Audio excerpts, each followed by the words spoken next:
or the Association of Manitoba Municipalities conference in Winnipeg. It's April 2023, and so often we hear from health people that just talk about the talking points.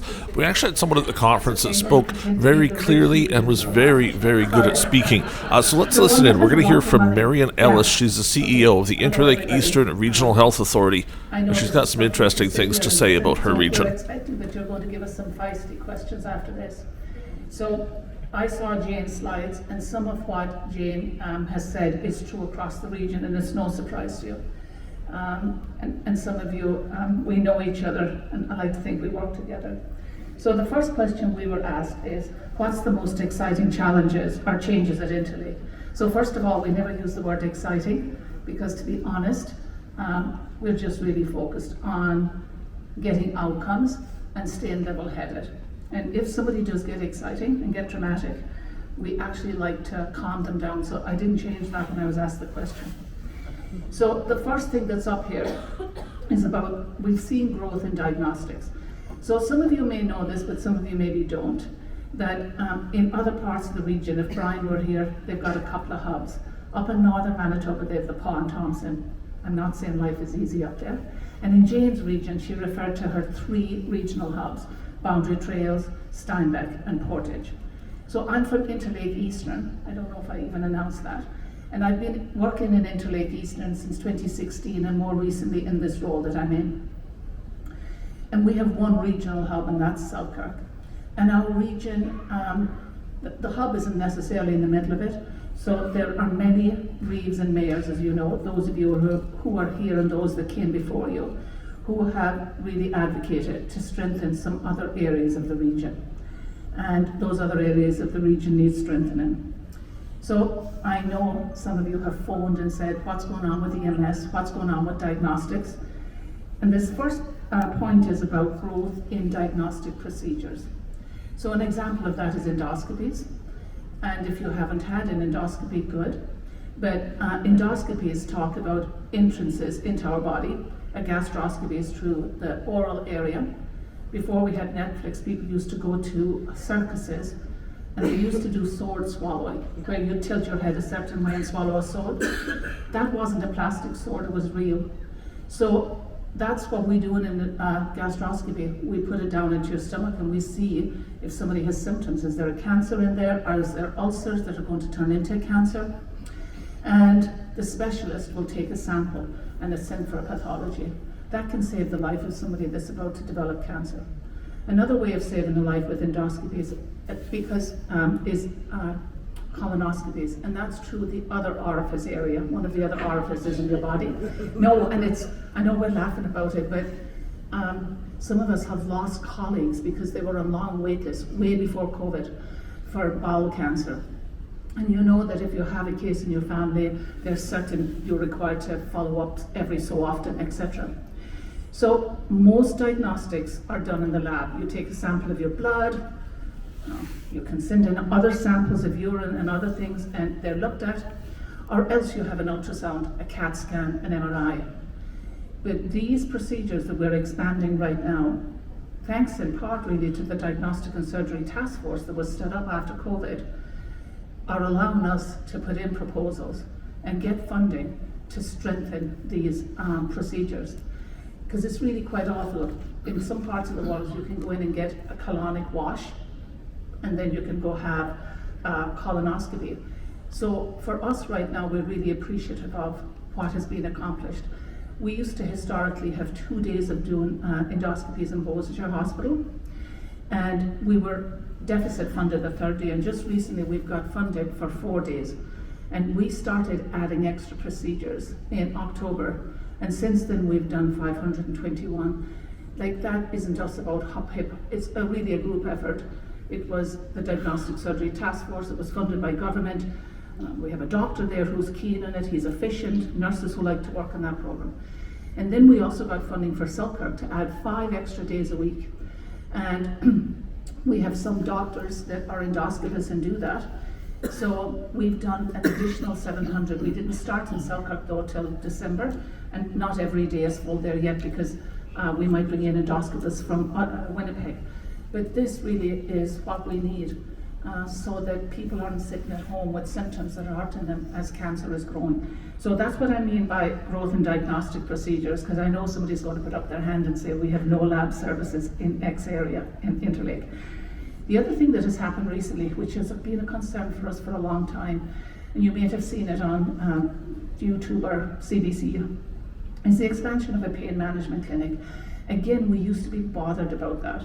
If you talk to physicians and somebody's in chronic pain or sudden pain and no cause of their own, it can happen to any one of us today. We could slip, have a shoulder injury and just not be able to sleep at night. It happens to people. They stretch back to get something in their car, they pull a disc, and if there's a long wait for pain management. So what happens is people get prescribed, and they get prescribed opiates, and then they develop dependencies. So pain management clinics have technologies that are able to really see through x-ray where exactly is the pain point and how it can be treated. Like, I'm going to give a really basic example, but if anybody has hurt their big toe while exercising, somebody I know did, it wasn't me actually, wouldn't I wish? Nothing was helping her, and she's working hard. She works on our team. She's only 44. She has not been sick. She had to get a cortisol injection. Now, you can get that without a pain management clinic, but it's an example. So it gives us a chance to bring in the people who put you to sleep in the OR, anesthesiologists, to come and help us with that. And it avoids being reliant on drugs that you can become addicted to. So that's kind of the advantage of that. So they've enhanced it in Brandon. Thompson has a pain management clinic, and they're enhancing it in Selkirk. And you probably have one too somewhere, Jane. Yeah, okay. Yeah. So anyway, I put down enhance in primary care, and I'm contradicting myself in that because I'm going to say that that's one of our challenges later on. So what I mean by that and the rest of that sentence is, if any of you watch the media today, you will have seen that Dr. Jose Francois is a physician in Manitoba, and he's very concerned that there's less and less people entering medicine. In 2015, he said 38% of medical students wanted to be GPs, general practitioners, primary care docs. And today, it's only, I think he said, 30%. You're going to go home and see that I left out a part of it, but that is a decrease. So when you think that medical students go into medicine and they chose what they want to do, in the old days we used to say primary care was cradle to grave, but really it's preconception to post-grave. If you're worried about fertility, you go to your family doctor.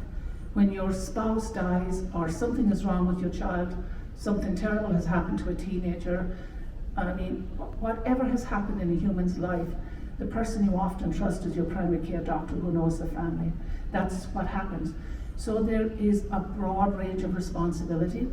And you've seen recently, because many of you were involved in this, on September 21st in Portage, you got together with Doctors of Manitoba and you did hear, some of you in the room, what is really a burden and a pain to doctors. Because we yet haven't figured out how to make our system easy peasy. We haven't. They're doing lots of time in primary care, writing up letters and making referrals to specialists. So I wanted to say that we are grateful that right now we have seen an interest in our nurses who are going forward to be nurse practitioners, because they're going to anchor up for us in Interlake, where we've had doctors come, they stay a couple of years and they leave. And that's not a criticism, there's reasons. Or, you know, if you're 1 in 5 doctors and you're working in clinic all day and then you're on call all weekend and emerge and it's busy, it's not a great quality of life, your spouse is at home, etc. There's lots of things. So we're really, a couple of our nurses went and got their nurse practitioner. They come from community, they're going to stay there, and we're seeing more nurses interested in that. And we need to do that until such time as more doctors are graduated, or until such time as more doctors are recruited into Manitoba. The other thing is, again, this is no surprise to any of you. I once, not when I was living in Interlake or down south, when I was living in the northern part of the region, I was very interested in addictions, because I was very misunderstanding of people who developed addictions. I didn't know that I'm addicted to kind of, or maybe food myself, but anyway, well, honestly. So I used to say to, like really, I used to fight with people from AFM, and I used to say addictions are just about a choice if you had a backbone and a will. But any of us can develop a habit. habits are who we are actually. We either have good habits, bad habits, or whatever those habits are. So we're learning more about what drives addictions, but also it's very, very complex. And mental health and addictions are correlated. So I'm not that, I came to Canada a long time ago, I thought I could fix the system. So, I thought I was amazing back then. But I really didn't have a clue about what drives impulses and addictions. And I've been in the UK, and I once at times wrote a check for 65 cents for this coffee cake at Marks and Spencer's I loved. And then I was up in Lynn Lake, and there's people from Lynn Lake, it's the end of the highway. And I went into an ice cream shop in Lynn Lake a long time ago in the 80s, and I wrote a check because I had no money on me for ice cream. And I heard they were all talking about this new idiot nurse who's in town. So, I'm not minimizing addictions, but it's easy to develop habits that you're not even aware you're developing. So we're very grateful that we were tapped recently and encouraged to put in a proposal for we're saying beds here, but medical withdrawal beds. But it's not beds, it's up in Ascham. So anybody who goes up and down Highway 6, Ascham is the last hospital before you get to the Paw. If you go up Highway 6, not Highway 10, if you go up before you get to Norway House or before you get to Thompson. And it's a good kind of 5 or 6 hours depending on how you stay within the speed limit. So that hospital is just really only 14 beds, and people are picked up the highway and brought there. And there's a significant number of First Nations communities surrounding that hospital. And it just needs a lot of investment, and I'm just going to get to that. And it needs more beds, but we also need different programming. Jane said that they're converting some emergers, and it's a struggle to keep them open. As somebody who worked in emerge, I knew how to treat a heart attack. I could spot it before a patient even knew how to diagnose a stroke, and would then call the doctor. If somebody came in and they were hemorrhaging, you just are level-headed and cool, you know how to stop it. That's what we were trained to do. But what's coming through our emergency doors right now, it's not just, yes, we're still getting heart attacks and strokes, and we're still having car crashes. But what's really coming through our doors it's a different time of wounding. It is people not wanting to live anymore, and I'm not judging anybody who doesn't want to live anymore. People who have gone through often horrific neglect. Every one of us, even those of us who think we were loved, there are days in life when it's hard to look in the mirror. And it's very hard to live with yourself. That's why I stayed in Canada, up in Lynn Lake. For the first few years I thought, I can live in a big city and be distracted by razzle dazzle, but can I live with myself? That's the hardest person to live with. And that's some of us who've been given a lot of help in life. So don't get me wrong, if we get a heart attack right now, it doesn't matter where in the province, they're taking St. Boniface to treat. We get a stroke, they're taken to the Health Science Centre. We used to practice different. And I know that Lorne Schenkel, and I know Brad is here, with a broken head, and sorry if I'm not seeing everybody with these lights. You've probably heard this, but it's so, so true. Because there's a mix match right now that we have to fix. What we're trained for and what we built our emergers for, they're just not there right now. So if you get a stroke, we used to say don't disturb the patient, because there's two things that cause a stroke. It's either a bleed in your brain or a clot that cuts off the oxygen. Because every one of us, even the tip of my little finger, it would go blue and black if my blood wasn't taking oxygen to it. So when you get a big clot in your brain and you completely can't speak, can't walk, and you've seen people like that, that's a stroke.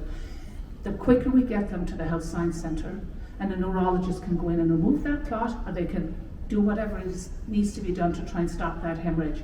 That's what's done. The same with trauma. When people are in car crashes on highways, STARS picks them up, or we try to get them there. But our emergency departments right now are seeing wounded human beings that are having a really there's other things in emerge too, don't get me wrong. There's people that can't get in to see a doctor, they're coming in with urinary retention. We have other things coming into emerge, and we need to be able to see people like that and make them feel welcome as well.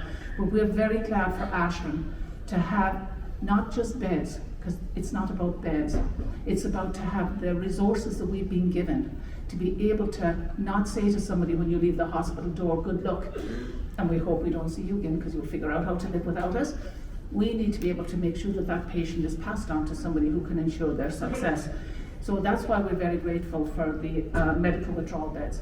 Because truth be known is many times when we have people in serious withdrawal, you all know about that. It is very, very hard for somebody. That's why somebody takes a drink the next day and the next day, because to be in withdrawal, it can be very hard, not psychologically on you, but on your body, and it can result in death when it's not done properly.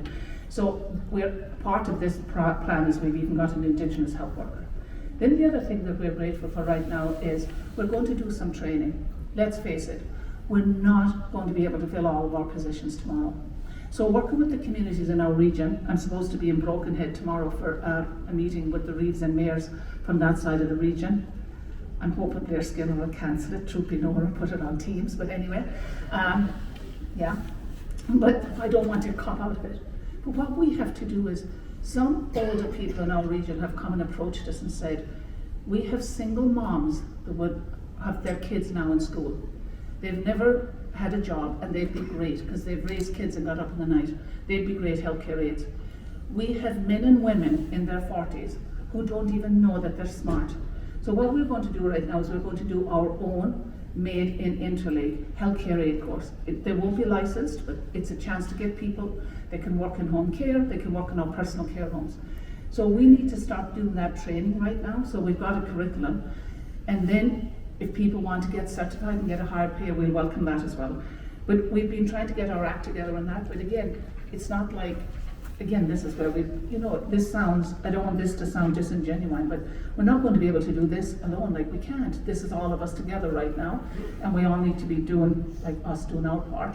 So that feedback came to us a few months back from people. So there are people out there, and we've set up some contacts so that when we do go out to communities, this is who you call if you think you know somebody.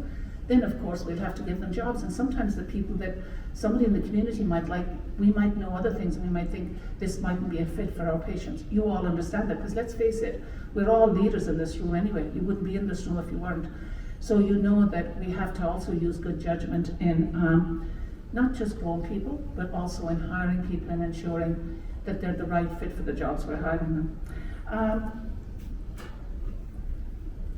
So you've heard about the construction, right? I'm not going to go into that's bricks and mortars. That's what you, the taxpayers, have done. You've given money to government, and government has heard you, and they're doing these things. So I know some people go, well, isn't Selkirk Hospital brand new? It is, and it looks pretty, but we're only 65 beds, and we're one regional centre, so we need those 30 more beds, and we need to expand our emergency department. So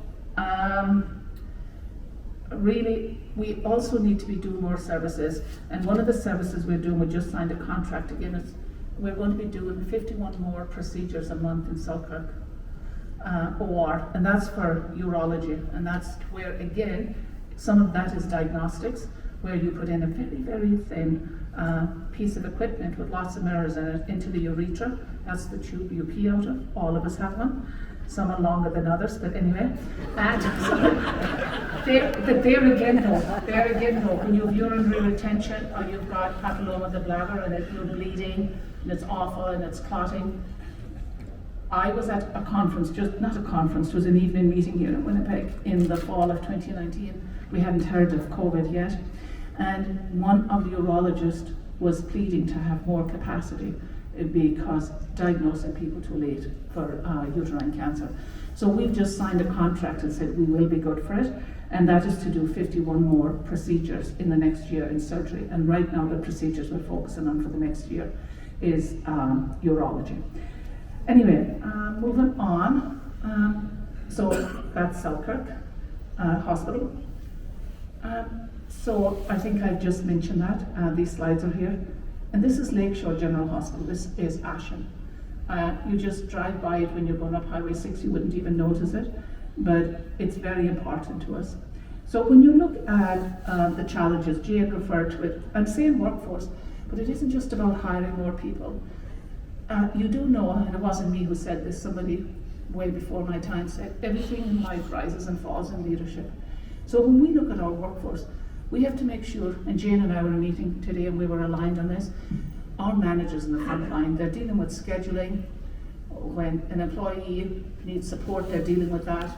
You know when you're a manager, what happens in an employee's life. If you're a good manager and you're a relational manager, you're there to support them. But there's other things that can go wrong in a site. You need to be there. But we also need the right people in leadership. So our whole workforce needs people who are always looking at how we can do things smarter. Not talking about making workers work harder, but talking about, I know, have a lot of vacancies. But when we're having a bad day, we have to reframe, and sometimes I go to countries that are behind enemy lines and getting bombed right now. And I think if they can figure out a way in the cold and in the wet with no electricity, we've got to get that kind of a creative way of thinking. So for our workforce, we are struggling to find out what it is that are all the right things we need to be doing to make sure that we can use, no, that sounds like very Machiavellian, but that the workforce we have, that we're deploying them for the right things to make sure we're sustaining service. That is a dance we'll continue to do. Jane has already acknowledged there's a lot going on with government. You heard about the trip to the Philippines for nurses. We're talking about how we can recruit more healthcare aides, grow them our own, etc. So workforce is complex, and that's just a blanket word there. Then mental health. I don't know what it's like to actually not have my friends in high school. I mean, a lot of people have felt that kids being isolated, lots of different reasons, but mental health and addictions go hand in hand. And I don't think it's any surprise to people that that's really still, that's a big challenge for our society. And that's harder because it's not obvious. It's not like somebody collapses in front of you and you think, oops, I think I'm going to resuscitate them. It's much more complex than that. So figuring out as a system in Manitoba, in Interlake, how we're going to address mental health properly, and how do we get ahead of this? Because it's almost like there's a tsunami coming at the system on a regular basis. And how do we get upstream? We haven't, there are things happening. One thing government has done is it has restructured, and you probably know that, and there's 3 health ministers right now. I'm sure some of you, I think you met Minister Scott Johnston at a previous AMM, and he's for seniors. Then there is Audrey Gordon for the main part of health. And then there's a mental health minister, and I know it was Minister Sarah Guillemard, and I have the new minister's name written down, and I feel incredibly rude, it's escaped my brain, but anyway. Say it again? Janice Morden McCont. Morley LeConte, true, I wrote it down even, thank you. So this is about the 3 prongs that are really, really worrying. So the Deputy Minister, we were in a meeting with her too for mental health, Kim Kaufman, Jane and I just before this. So they've been working with our region and helping us with these beds in Ashen, but also there's a lot to tackle, and everybody has an opinion, but how do you, what's the right way to tackle a situation in any given population? And then I wanted to say our commitment to nurse practitioners, but also if we, I use the word upstream, downstream, and I don't know what that means to you, but the story I was once told is a couple were going out for a walk and they were by a river and they saw a baby in the river and they thought, oh my gosh, that baby is still alive, they could drown. Pulled the baby out of the river, took the baby home, didn't know who the parents were, looked after the baby. They were going for a walk a few days later, saw somebody else in the river, pulled them out. And then they said, anytime you go, you'll see somebody in that river about to drown, and some have already drowned. So they built a hospital, a place to put these drowning people, and then they had to get EMS. But nobody went upstream and said, why are people falling off the cliff and going into this river? Just so that everybody knows what we mean about upstream, downstream. I know it's a fable, but it's actually true. So we are getting a lot of feedback from First Nations, some of our Métis communities, and some of you in this room, in our region, that we need to make sure that primary care is strong. And it's, by being strong, there are a lot of things you can do in primary care to prevent people falling off the cliff. We can be screening people for cervical cancer, we can be screening people for lung cancer. There are things that you can do so that people are not falling into emergency. We're still going to need emergency departments, don't get me wrong. So to that end, there were some incentives announced in the 10th of November. And there is a lot being done about trying to get more physicians. We know about that. There was an expression of interest put out recently for this kind of, I said, do I have permission to share this? I asked Beth and she said yes. An expression of interest for a recruitment team to see if they could recruit more docs. But in the meantime, if we can grow more nurse practitioners and be practical, we really need to be doing what we can to be detecting diseases earlier, managing chronic diseases. Some diseases you can't prevent. We have genetics, we're predisposed to different things, but how do we manage those diseases? Even diabetes, for the most part, the type you get, not type 1, but you can have a really great life with it if it's how it's managed so that you don't develop blindness and kidney disease. Anyway, I think that's it from me, and thank you very much, everybody. Well, that's it for Marion Elis. She's the Chief Executive Officer of the Interlake Eastern Health Authority, and she spoke really well there. That's why I wanted to share the whole speech with you, because she certainly went on and was very, very real about the challenges facing the Interlake, plus what they've been doing about them. We'll see you next time.